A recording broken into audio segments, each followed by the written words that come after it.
Halo semua, hari ini saya akan membahas salah satu fondasi penting dalam perilaku organisasi, yaitu komunikasi.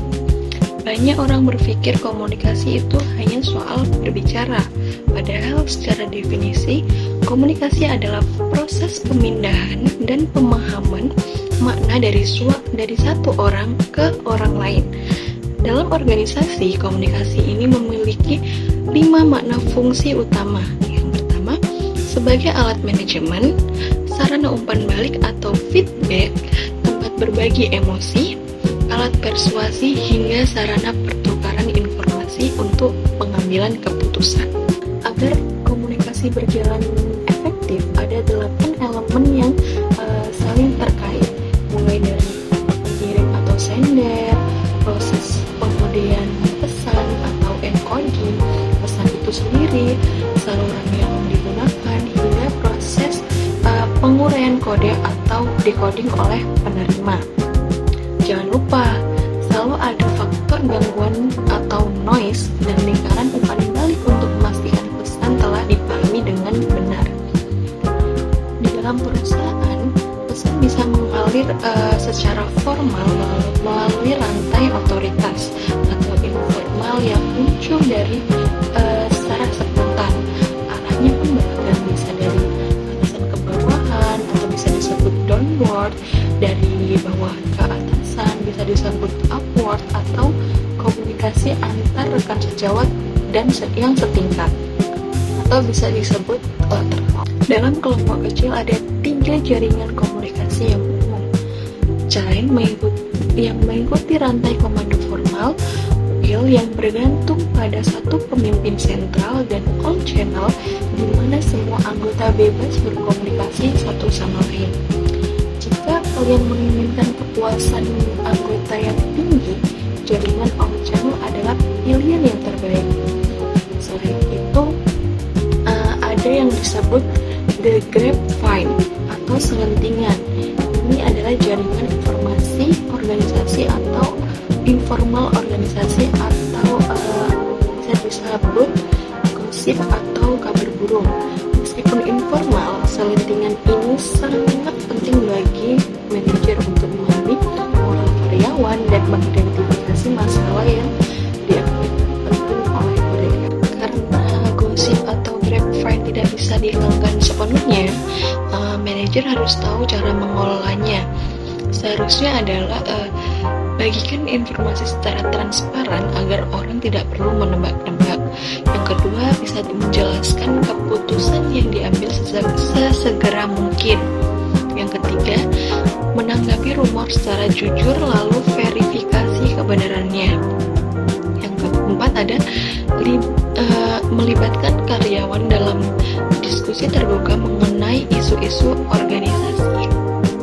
Terus bagaimana sih kita menyampaikan pesan?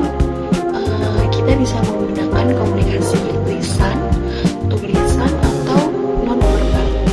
Penting untuk diingat bahwa setiap saluran memiliki tingkat kekayaan atau channel richness yang berbeda. Channel richness adalah jumlah informasi yang dapat dikirimkan dalam satu waktu. Misalnya, percakapan tatap muka adalah saluran yang paling kaya karena kita bisa melihat ekspresi wajah dan mendengar intonasi suara secara langsung.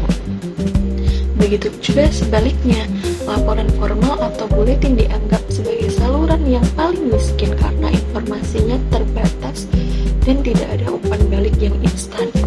Jadi, cara kita menyampaikan pesan yaitu pilihlah saluran yang dengan bijak sesuai dengan kompleksitas pesan kalian.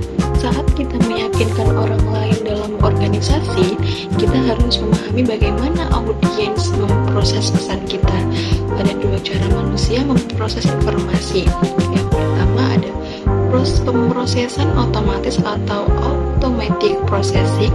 Ini adalah pertimbangan yang relatif dangkal terhadap bukti dan informasi. Orang biasanya menggunakan ini jika mereka kurang tertarik atau sedang terburu-buru. Yang kedua, ada pemrosesan terkendali atau controlled processing. Ini adalah pertimbangan pertimbangan mendalam mengenai nilai data dan logika untuk meyakinkan audiens. Sebagai komunikator, kita harus tahu kapan audiens akan menggunakan logika mendalam.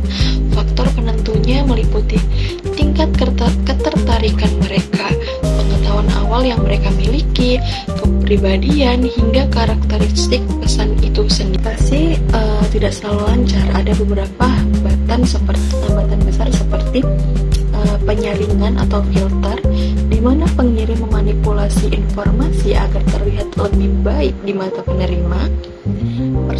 Persepsi selektif, di mana kita hanya melihat atau mendengar berdasarkan kebutuhan dan latar belakang kita sendiri. Yang ketiga, ada kelebihan informasi, yaitu ketika data yang masuk melampaui kapasitas pemrosesan kita.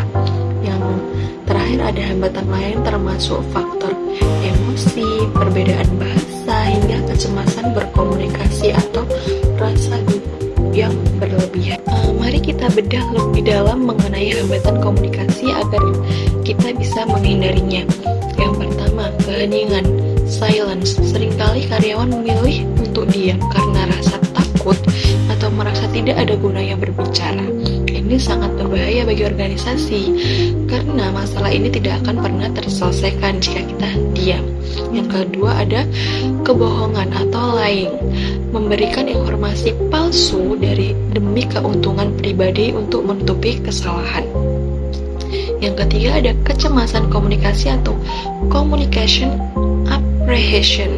Ada orang yang secara alami merasa sangat takut saat harus berbicara di depan umum, bahkan melalui telepon.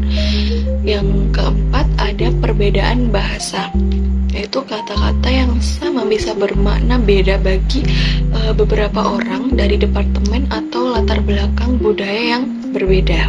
Jadi sebagai kesimpulannya yaitu semakin sedikit ketidakpastian dalam komunikasi, maka semakin tinggi kepuasan karyawan. Distorsi dan ketidakjelasan antara pesan verbal dan nonverbal hanya akan menurunkan moral tim. Dengan memperhatikan metode dan mode yang tepat, kita bisa memastikan pesan diinterpretasikan dengan benar. Terima kasih telah menyimak penjelasan ini. Semoga bermanfaat untuk pengembangan organisasi kita ke depannya. Sampai jumpa.